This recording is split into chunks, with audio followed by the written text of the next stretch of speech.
India versus Australia के third test match में second day में जहां इंडिया ने शुरुआत में ही काफ़ी ज़बरदस्त बॉलिंग करी, जहां उन्होंने पहले तो उस्मान ख्वाजा को काफ़ी देर तक खिलाया और काफ़ी ज़बरदस्त बॉलिंग हमें उस्मान ख्वाजा के सामने पूरी टीम इंडियन के सारे बॉलर्स के द्वारा देखने को मिली थी, जहां जसप्रीत बुमराह, मोहम्मद सिराज, नितेश रेड्डी और जितने भी बॉलर्स थे काफ़ी अच्छी बॉलिंग करा रहे थे वो ओपनर्स को। जहाँ इंडिया को पिछले पहले दिन में फर्स्ट डे में जहां उन्होंने 13 ओवर कराए थे कोई विकेट नहीं मिला था, लेकिन दूसरे डे में शुरुआत में ही इंडिया ने काफ़ी बढ़िया बॉलिंग कराई और उस्मान ख्वाजा का मेन विकेट तो उन्होंने काफ़ी जल्दी ले लिया था। जसप्रीत बुमराह जो कि अपना दूसरा ही ओवर लाए थे, उन्होंने पहली बॉल उस्मान ख्वाजा को इस तरीके से कराई कि उनको पहली बॉल बिल्कुल समझ नहीं आई और वो कीपर कैच आउट हो गए। और साथ ही साथ हमें फिर दूसरे प्लेयर्स का काफ़ी अच्छा कमबैक देखने को मिला था, लेकिन जसप्रीत बुमराह के सामने किसी की नहीं चली और फिर जसप्रीत बुमराह ने दूसरा भी विकेट इंडिया को काफ़ी ईजिली दिला दिया। और उसके बाद जब लाबुशेन बैटिंग करने के लिए आए तो हमें लाबुशेन और मोहम्मद सिराज के बीच में भी काफ़ी ज़्यादा बड़ा ड्रामा देखने को मिला था, जहाँ आज हमने ऋषभ पंत की भी एक ज़बरदस्त कीपरिंग भी देखने को मिली थी और मोहम्मद सिराज जो कि लगातार बढ़िया बॉलिंग करा रहे थे और साथ में उनके नितेश रेड्डी ने काफ़ी बढ़िया बॉलिंग कराई और मोहम्मद सिराज और नितेश रेड्डी ने एक एक स्पेल डाला और साथ ही साथ जसप्रीत बुमराह उनके साथ एक ज़बरदस्त बॉलिंग कराते हुए नजर आए थे, जहां फिर स्मिथ और हमें दूसरे ही प्लेयर की काफ़ी ज़्यादा ज़बरदस्त सेंचुरी बाद में देखने को मिली थी। लेकिन पहले जहां लाबुशेन और काफ़ी ज़्यादा बड़े प्लेयर काफ़ी जल्दी इंडिया ने आउट कर लिए थे, जहां पहले सेशन में इंडिया ने 3 विकेट ले लिए थे। उसके बाद हमें विराट कोहली का भी बहुत ही ज़बरदस्त सेलिब्रेशन देखने को मिला था विकेटों के बाद। लेकिन जब स्टीव स्मिथ और हेड बैटिंग करना है तो इंडिया को उन्होंने एक तरीके से अपना दीवाना बना दिया था। लगातार दोनों ने ही काफ़ी ज़बरदस्त बैटिंग करी और कोई भी विकेट गिरने का नाम ही नहीं ले रहा था। ऐसा लग रहा था कि कोई भी विकेट इस सेशन में तो गिरने वाला है नहीं। और साथ ही साथ हमें ज़बरदस्त बैटिंग देखने को मिली स्टीव स्मिथ की, जहां स्टीव स्मिथ शुरू में काफ़ी ज़्यादा अलग फॉर्म में नज़र आ रहे थे। ऐसा लग रहा था वो काफ़ी जल्दी आउट हो जाएंगे, लेकिन स्मिथ जो कि काफ़ी बढ़िया तरीके से उन्होंने अपनी पारी को बुना। शुरू में काफ़ी अच्छे शॉट हमें उनकी तरफ से देखने को नहीं मिल रहे थे, लेकिन बाद में जहाँ स्टीव स्मिथ ने खुद को संभाला और अपनी पारी को बुनते गए। हल्के हल्के उन्होंने पहले अपनी 50 काफ़ी ज़्यादा बॉलों में करी थी और उसके बाद लेकिन उन्होंने अपनी दूसरी 50 सिर्फ 57 बॉलों में करी, जहां उनकी ज़बरदस्त पारी हमें देखने को मिली और उन्होंने ये भी साबित कर दिया क्यों उनको फैब 4 में हमेशा से गिना जाता है। और ये उनके लिए एक ज़बरदस्त सेंचुरी भी मानी जाएगी उनके करियर की, जहाँ उन्होंने 2023 के बाद अब ये सेंचुरी मारी। ऑलमोस्ट 1.5 ईयर के बाद उनके हमें बैट से ये सेंचुरी देखने को मिली। और दूसरी तरफ ट्रेविस हेड जो कि लगातार इंडिया के पीछे पड़े हुए हैं, उन्होंने इतनी ज़बरदस्त बैटिंग करी इस बार भी कि उनकी बैटिंग का कोई तोड़ ही नहीं था। वो इतनी ज़बरदस्त बैटिंग उन्होंने पिछले मैच में भी करी थी, जहां 140 रन मारे थे उन्होंने और हर इंडिया के बॉलर को उन्होंने काफ़ी बुरी तरीके से उनकी पिटाई करी थी। लेकिन आज के मैच में जहां उनकी ज़रूरत थी और ऑस्ट्रेलिया के लिए एक तरीके से मस्ट विन गेम भी है, वहाँ आज 150 रन की एक बहुत ही ज़बरदस्त पारी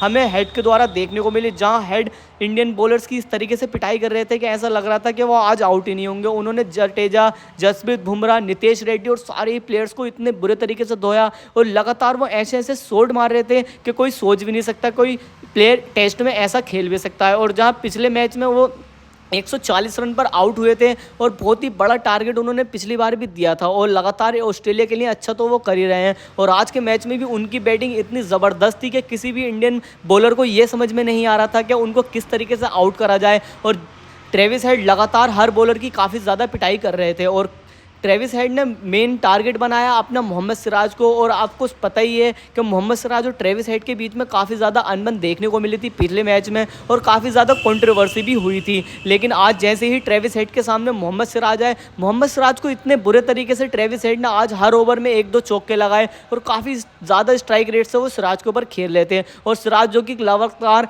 एक बेकार से बेकार बॉलिंग करा रहे थे और वो ट्रेविस हेड को बीट भी नहीं कर पा रहे थे। लेकिन जसप्रीत बुमराह द्वारा हमें ज़बरदस्त बॉलिंग देखने को मिली थी, जहां जसप्रीत बुमराह ने काफ़ी देर तक स्ट्रगल किया उन दोनों का विकेट लेने के लिए, लेकिन एट द एंड उन्होंने स्मिथ को 101 रन पर आउट कर दिया। और ये काफ़ी ज़्यादा बड़ी अचीवमेंट हम कह सकते हैं जसप्रीत बुमराह के लिए, क्योंकि इंडिया को कोई विकेट ही नहीं मिल रहा था। लेकिन फाइनली जसप्रीत बुमराह ने इंडिया को आके थर्ड सेशन में ये विकेट दिलाया और तब तक इंडिया काफ़ी दूर हो चुका था मैच से, 300 प्लस टारगेट भी हो गया था और लगातार ट्रेविस हेड तो बैटिंग एक साइड से कर ही रहे थे। लेकिन स्टीव स्मिथ के विकेट के बाद इंडिया को काफ़ी ज़्यादा राहत भी मिली और इंडिया को काफ़ी ज़्यादा बॉलर काफ़ी ज़्यादा अच्छी बॉलिंग भी कराने लगे थे। लेकिन जैसे ही ट्रेविस हेड लगातार बैटिंग कर रहे थे उनको आउट करना काफ़ी ज़्यादा मुश्किल लग रहा था। लेकिन जसप्रीत बुमराह का जादू वहाँ भी चला और उन्होंने जसप्रीत बुमराह ने हेड को भी आउट कर दिया कीपर का। जी हाँ दोस्तों, जैसा आप कह सकते हैं कि अब जसप्रीत बुमराह ने ही इस मैच में ज़बरदस्त बॉलिंग कराई, किसी ने उनका इतना साथ नहीं दिया। और दूसरी तरफ से उन्होंने मिचेल मार्श का भी काफ़ी जल्दी विकेट ले लिया। और लेकिन उसके बाद से जब एलेक्स कैरी बैटिंग करना है और पैट कमिंस बैटिंग करना है तो उन्होंने भी काफ़ी लंबे समय तक बैटिंग करी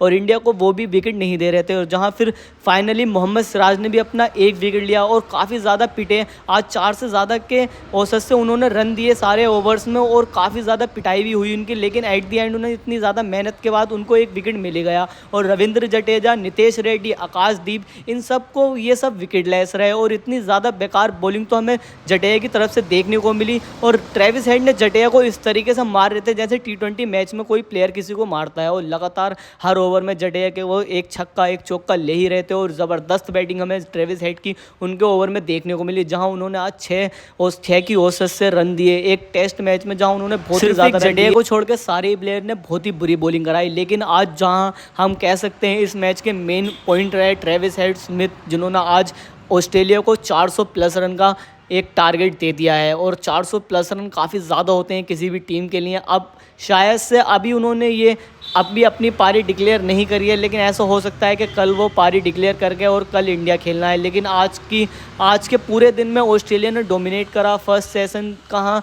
इंडिया के थोड़ा बहुत नाम में था, लेकिन सेकंड सेशन में लगातार फुल डोमिनेंस दिखाई ऑस्ट्रेलिया ने अपनी। थर्ड सेशन में भी काफ़ी ज़्यादा रन हमें ऑस्ट्रेलिया के प्लेयर से देखने को मिले और लगातार ऑस्ट्रेलिया की डोमिनेंस हमें देखने को मिली। ऐसे ही हाल कुछ हुआ था इंडिया का पर्थ में, और ऐसे ही कुछ एडिलेड में हाल हुआ था, लेकिन पर्थ वाला मैच इंडिया जीत गई थी। एडिलेड में फिर से इंडिया को हार देखने को मिली थी और इंडिया के लिए एक मस्ट विन मैच भी है, क्योंकि इंडिया अगर आज का मैच हार जाती है तो इंडिया WTC की रेस से भी बाहर हो जाएगी। इंडिया के लिए काफ़ी ज़्यादा मस्ट विन मैच है और सभी इंडियन प्लेयर्स को भी आज चलना होगा। विराट कोहली और सहित रोहित शर्मा, शुभमन गिल, सभी प्लेयर्स को आज रन मारने होंगे अपनी आगे वाली पारी में। और जैसा हमें आज पूरे दिन देखने को मिला, जहां सभी इंडियन प्लेयर्स का कॉन्फिडेंस काफ़ी ज़्यादा लो हमें देखने को मिला, जहां कैप्टन रोहित शर्मा की उस तरीके की कैप्टनसी भी नहीं देखने को मिली, जहां उनके और गौतम गंभीर के बीच में भी काफ़ी ज़्यादा अनबन हमें देखने को मिली थी। लेकिन ऑस्ट्रेलिया के प्लेयर्स से हमें ज़बरदस्त बैटिंग और एक अलग ही माइंडसेट देखने को मिला, जहां स्मिथ और हेड ने